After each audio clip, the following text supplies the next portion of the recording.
Okay, so g'day and welcome back to another beautiful day in Australia.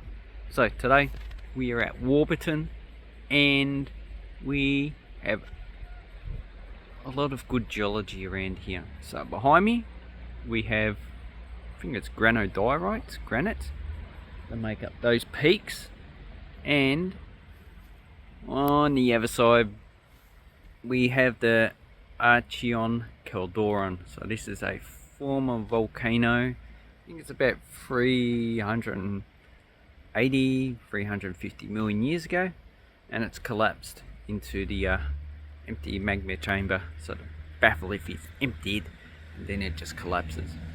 So I'm going up to Mount Donabuang and to see if we can see any rock up there. It's beautiful. But now we have the I think this is the Warburton River. Don't know. But, oh no, it says Yarra River. So this is the upper reaches of the Yarra River.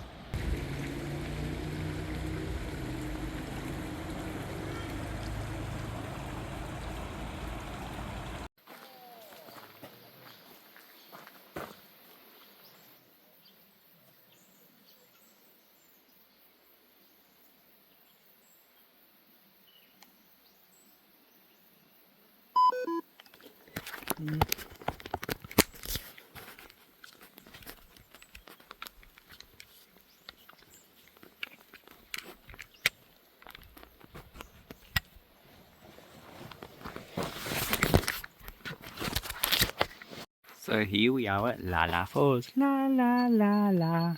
And what we have a beautiful bird. Yellow-tailed cockatoo, tastes like chicken.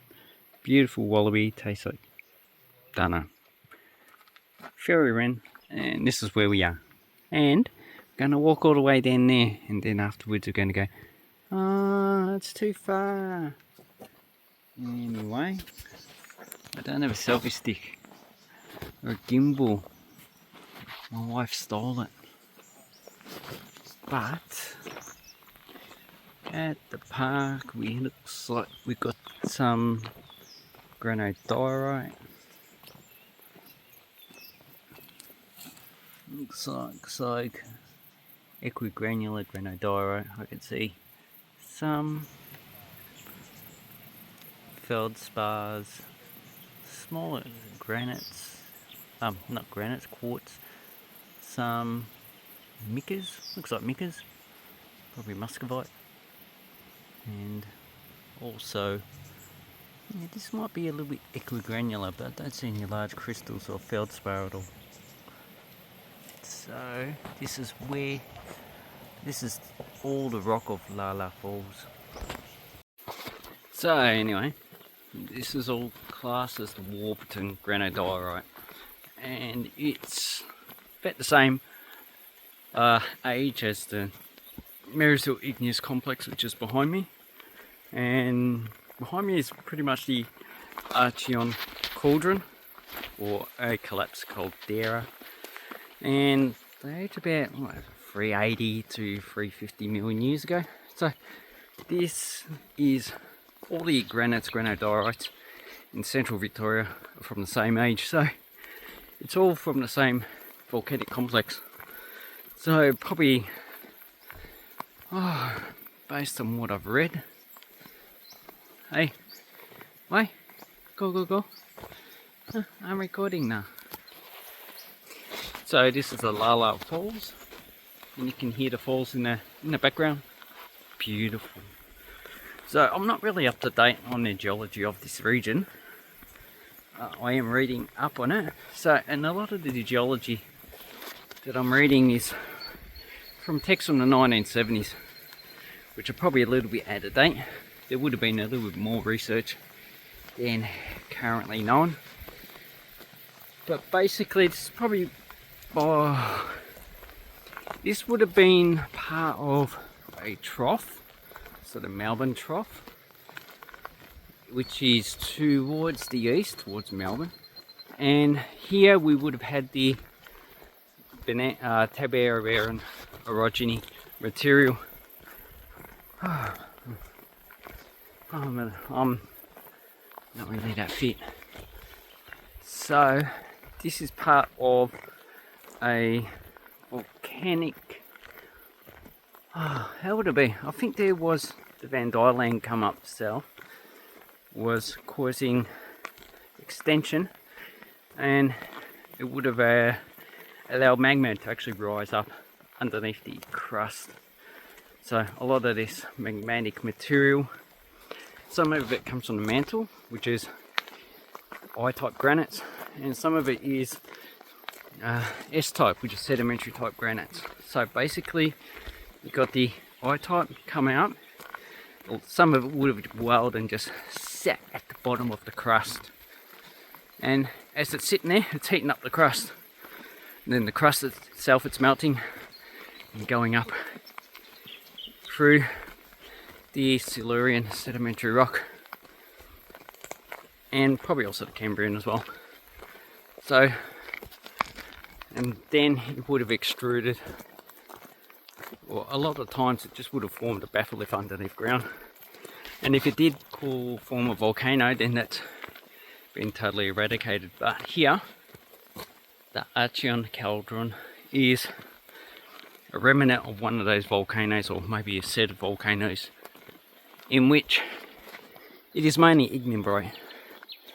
So, just like a welded tuff from pyroclastic tuff. So, yeah.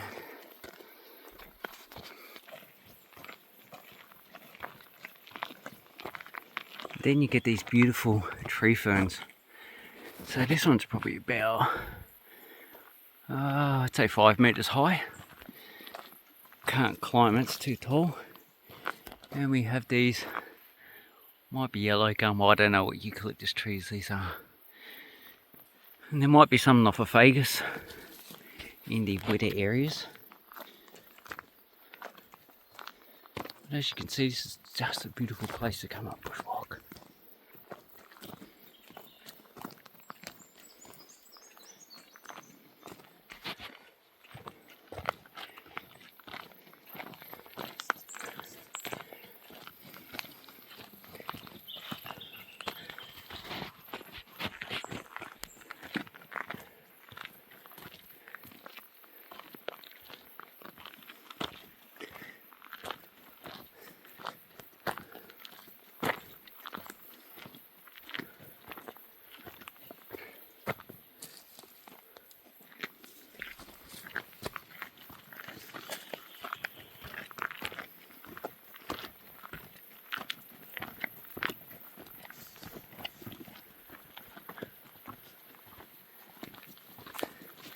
There's a lot of wildlife in here.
So as you can see, a lot of the granodiorite is pretty weathered here. So the only way you can tell it's a granodiorite is that it is rounded, which is pretty normal for weathering pattern of a granodiorite. And this is about as close as I'm going to get. It's actually quite nice. Obviously this is a tributary of the Yarra River, don't know what it's called. Maybe La La River, whatever. And I don't see any snakes, so that makes me sad.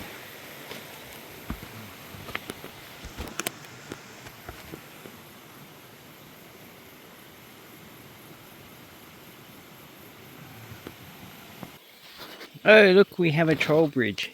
And don't forget to pay the money to go over the bridge to your wife, or else you can't go over. So here we have a little stream, little creek, whatever you want to call it. This runs into, I think, the Lalal Creek, which goes into the Yarra River. So obviously there is a weakness between the man-made track and also the hillside. So this is a low point in which that has been man-made, but over a long period of time this will actually form a major watercourse. And cool, obviously you can see there's lots of erosion. And over this side looks like we have a natural one covered in vegetation, but still the same as this. So that is coming pretty much off the hillside. And the material feels sandy, but it also has clay in it. So obviously there's not enough energy in this water to take the clays away, as you can tell by okay, so yeah, so when you dump the material in, it does go a bit milky, but it soon settles.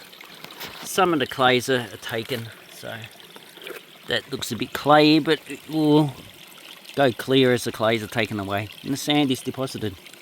And looks like we have a fresh piece of the granodiorite, which is not that worn. So here's a well. So this has a lot of weathering on it. A lot of the clays are broken down into probably more like clay minerals, or they're halfway in between. So it's a bit hard to tell what that is. This one you can tell, I need to put my glasses on, but you can tell it's got potassium, and so it's got orphic clays, plagiate clays, it's got quartz, it's got probably biotite, probably a little bit of amphibole. Wouldn't have any pyroxene, not if it's a granite. This looks more granitic than granodiorite. And you can see this is actually seeping through the soil, so it's causing a small cave to form, and eventually that will collapse. And you can see all the weathered and eroded material. It's on the side, so it's falling down and it's slowly breaking up into this sandy stuff here. So that's interesting. And this would have only formed after the track was made, which I've done at a time period. But this stuff has been coming down the hillside for probably millions of years.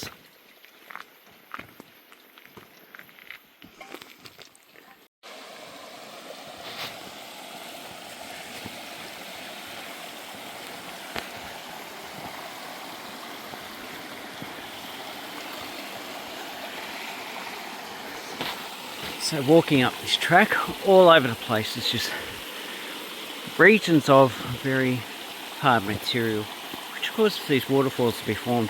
So obviously here this material is not as hard, but just have to go to a little location, a bit harder. Now what could be the cause of that? I don't know, probably just a difference in the mineral composition over the short period, could be. Because this is not, it wouldn't have like 20% quartz here, 20% there. It'd be like, I don't know, probably 30-40% there, could be like 10% there. You just never know. Or it could be just the crystal size, or it could be that there's just a fault line here which allows for the material to be easier eroded. Or even the plants have an effect on the geology of the area.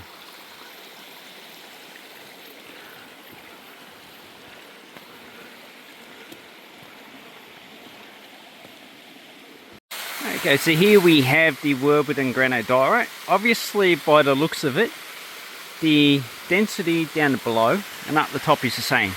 So it's trying to weather the rock at the same pace. But then you get here, and obviously you have a pooling of more water, which would increase the weathering rate, which we don't see here. This has been dammed. But if it was to go down, you can see the weathering just keeps going down. So this is indicative of more energy in this environment. So it probably doesn't really change that much in the density of the material.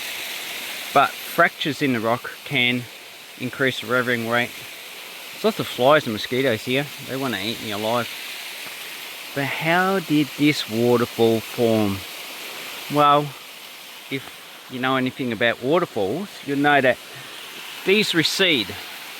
So this waterfall is receding. As it's eroding, it's going back into the hillside. And that would have been the case probably a few million years ago. Could even be 10, 20, even 100 million years ago. The waterfall was that way. And the height of this peak was a lot higher. So obviously all this has been weathered away. Weathered and eroded away, should I say. So weathering is just the breaking down of the actual material in place. Erosion is taking it away. So you've got chemical weathering, so all this rock is changing chemically from, you know, the feldspars, the quartz, the micas into a different product. And it's also changed in size, so the grain size is getting smaller. So this is rock, these are boulders. Here we have sand, probably also some clays. And as it gets smaller, there's a lot less energy for it to take it away. So it's been transported down and taken, and eventually it's dumped either into a lake or a river. Or most likely the ocean. So basically this probably would have formed at the Hornfels, which is at the edge of the batholith, which is sedimentary rock that's been heated and recrystallized. It's also a lot harder, and that is the, I can't remember what they call the actual Hornfels, but it comes from the, I can't even remember the sedimentary rock anyway, we'll look at that when I get down to the car. So, and then I reckon that the waterfall has just been slowly coming up river over the past few million years till where it is now. And in the future, this waterfall is going to keep going that way. So in 5 million years, the waterfall won't be here. None of this rock will be here. None of these plants will be here. These species of plant will either be slightly genetically changed or extinct. And I believe these, every 100,000 years or so, probably even a bit more, these ecological communities do change. Geology doesn't change unless there's something major happening. But as far as I know, there might be some minor uplift, but nothing really major. All this has just been weathering. So basically that's it. So that's basically how waterfall forms and how its life cycle is. And the end of its life cycle was when this whole mountain range is actually gone. And it's pretty flat. There might be little waterfalls always, but eventually just become a slow, smooth running stream. Anyway, I really like these. I don't know what's that, moss? Could be. It's like a fan shape.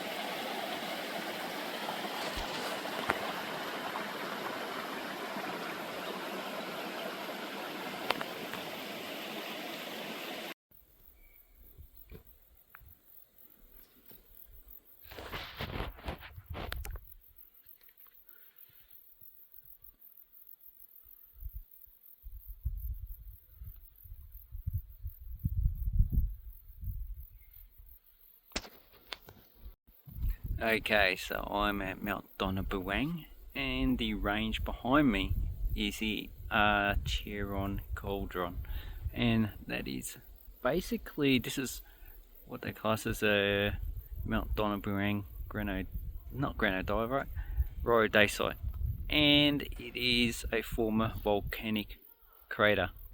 So this is a cauldron because it's quite large. I don't know the exact dimensions. It's probably about 100 by 100 kilometers, or maybe not that big, maybe about 50 by 50. And all of this you can see here is the rhyodacite. So it is not a rhyolite, not a dacite, it's in between. And over there we have another caldera in the mountain peaks that are in the far ground over there. So that's the other one.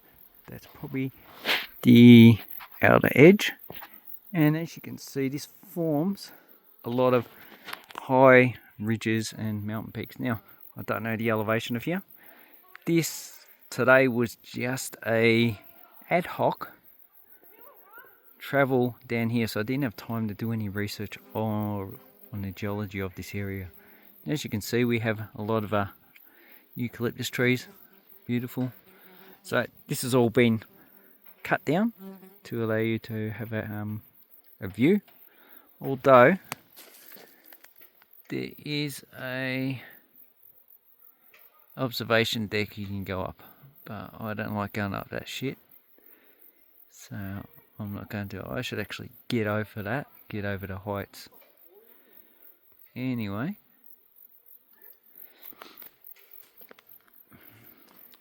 so this is a former volcano that is made of ignimbrite, so a welded tuff or pyroclastic tuff that's been, because of the heat, it's been recrystallized and welded together. So it's very hard material to erode. So that's why it forms these large mountain peaks, and around it we have various sedimentary rocks. I think around here is the Norton Gully siltstone, which is a lot softer, so it's easier to erode. So that would have not been formed over top because that Norton Gully is a bit older. I think it's about 450 million years ago. Might be, or it might have formed around the actual volcano itself and probably be made up of it. So that I'll need to look up. I don't know. So basically, that is what we have here, and it's the largest volcano in Victoria. But whether it is one volcano or various volcanoes, I'm not too sure.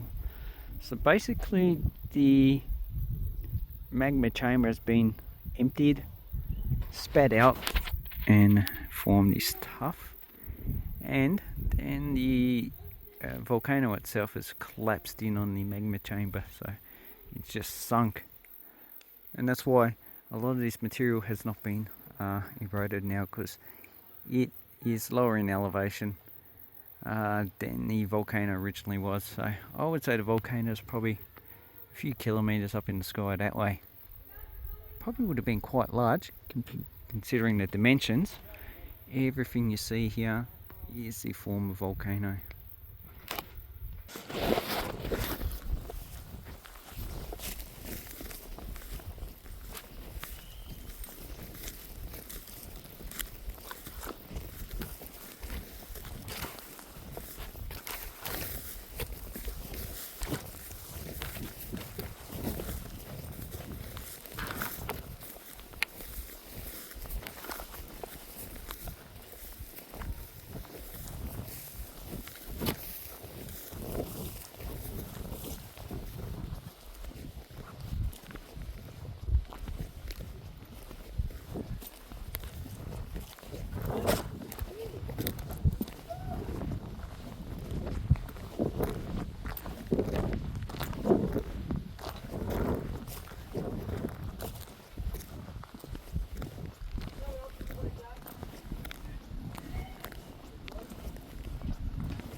So basically, if you come onto these paths, you can actually see the rhyodacite on the path itself, although it is fairly weathered, so it's probably, because this is a national park, you're not allowed to touch it, so you can't break it open. So yeah, I'm alright with that. So you'd need to go to another place. Probably most of this rock material is in the national park, so you'd probably need special permission to do anything with it. But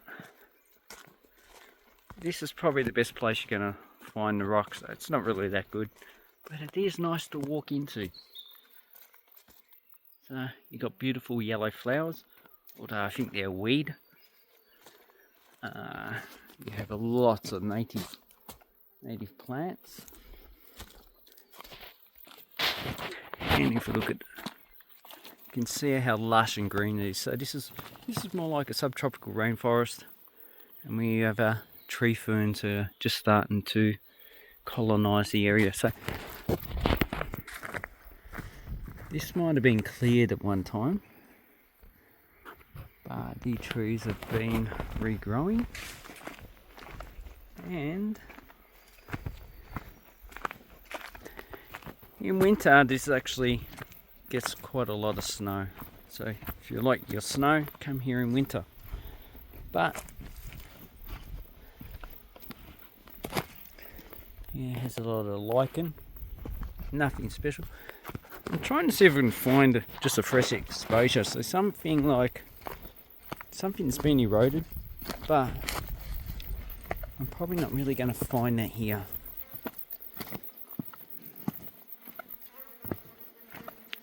And the temperature today, so it's what, the 11th of January.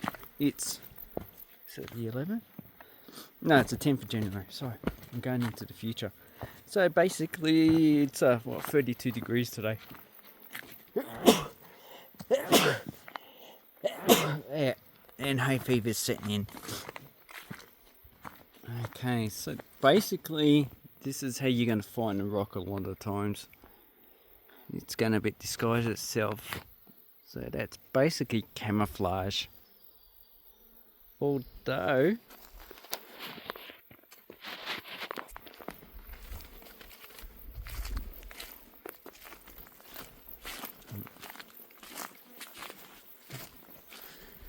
you go down to places like this, which I'm not really going to go down, okay,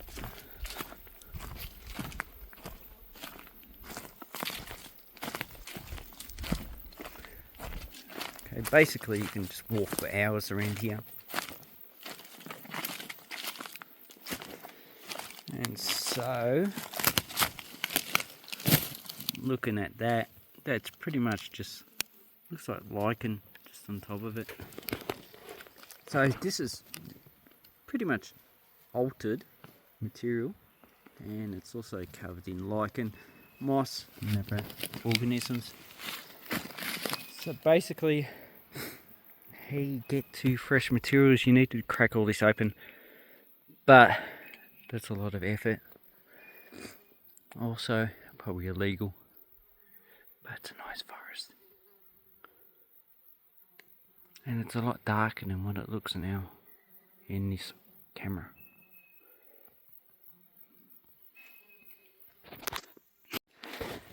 Okay, so coming and looking at the rock in here, looks like we have an enclave of probably, I don't know, it looks like a sandstone, although it could be another igneous type of rock. And that's the thing about these type of material. This could have been, so this is an ignimbrite, so a pyroclastic tuff, although some areas could be a breccia. So might be, this could be a breccia as well as just the pyroclastic tuff as well. So that this is probably just a bomb, and it's well known. So this would have been just rock that solidified and during one of the eruptions it's been broken off and thrown into the air and probably deposited, in which it's flowing down slope. Here's another one, and it's a lot lighter material, so it probably has a coarser crystal structure. Feels like it. That feels a lot coarser than this. And as you can see, you can tell it's a different colour. So volcanic bomb, and you can see there's actually quite a lot of it in the rock. And if we go up to here, we can see there's a lot of all this small, I don't see any fiamma in there, so none of it's actually been flattened,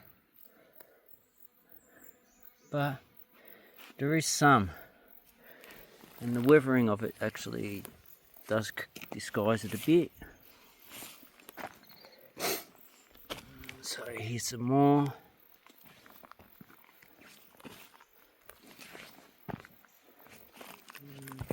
And that's about it. Here's another one, quite rounded, not flattened. Another coarse one. So yeah, that's what if the material is between 25 and 75% of these bombs, it will be classed as a tough breccia, but obviously this is not 20 or even 25%, so this is still the pyroclastic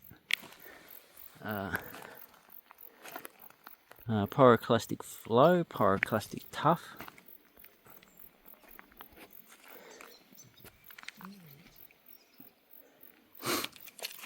And this is probably just the same material.